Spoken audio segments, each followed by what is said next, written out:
Golau yn y nen gan Eleri Pryse. Mae Eleri yn Athro Emeritws yn Adran Ffiseg Prifysgol Aberystwyth.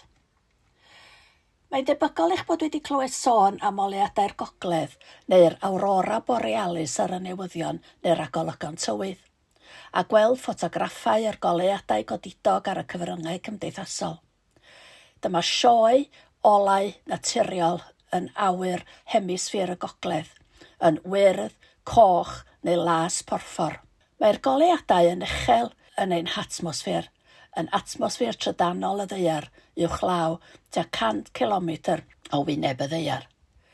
Mwyn ei gweld, mae angen awyr glir a thywyll fel nad oes ydynt yn cael eu cuddio gan gymylau neu eu llesteirio gan oleuadau llachar.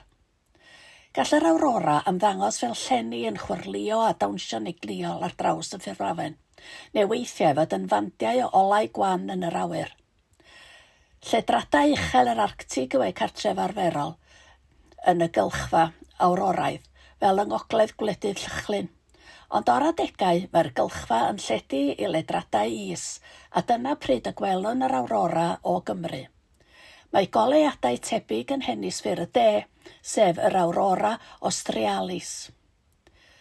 Ymhell i ffwrdd ar wyneb yr haul, mae tarddiad y broses yn achosi'r goleuadau, gyda gronynau gwefriedig yn llifo o'r haul yn yr hyn a elwir yn wynt yr haul. Teithiau'r gwynt ar fiannedd uchel iawn gan ysgubo dros blanedau cysod yr haul. Yn gyffredinol, caiff atmosffer y ddaear ei diogelu rhag trawiad y gwynt gan darian anweladwy, megis magnetig y ddaear. Fodd bynnag, mae yna ryngweithio rhwng y gwynt a'r maes geomagnetig sy'n arwain a tronynnau yn cael eu cyflymu ar hyd ein maes magnetig i lawr i atmosffer y ddaear. Wrth i'r gronynau gwefredig eginiol yma daro nwyon yn yr atmosffer, caiff golau'r aurora ei greu. Effaith rhydweithio rhwng y gronynau ac ocsigen yw golau gwyrdd yr aurora. Mae actifedd yr haul yn amrywio. Ar brydiau mae'n fywiog ac ar adegau eraill yn fwy tawel.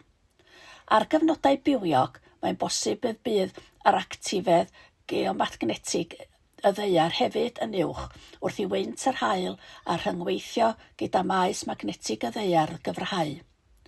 Digwydda hyn pan fo adafliad mas coronal mass ejection, CME, o'r haul wedi ei gyfeirio tuag at y ddaear.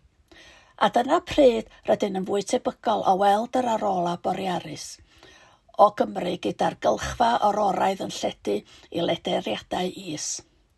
Ar yr adegau hyn, mae'r rhagolygon yr aurora borealis yn newyddion a phawb yn gobeithio am awyr yn nos clir a digwmwl i'w gweld. Bu goleuadau'r gogledd yn destun rhyfeddod ac ysbrydoliaeth gydol hanes, gan gael sylw mewn chwedloniaeth a llenyddiaeth. Rhoddir disgrifiad byw gan Williams Pantycelyn yn ei ysgrif diwinyddol Aurora Borealis neu y goleuni yn y gogledd, fel arwydd o lwyddiant yr Efengil yn 1774, lle mae disgrifio'r goleuadau cyfareddol ac yn danos ymwybyddiaeth o syniadaeth wyddonol y cyfnod.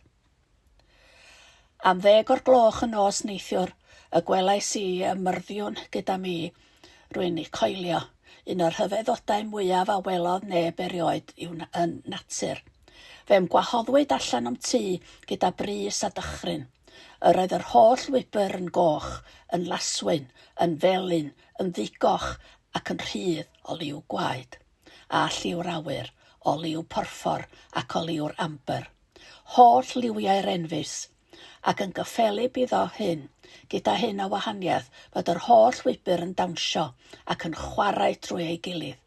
Rhai a ddywedant mae pelyd yr haul a'r gawodydd o eira sydd yn disgyn yng ngwledydd y gogledd yw.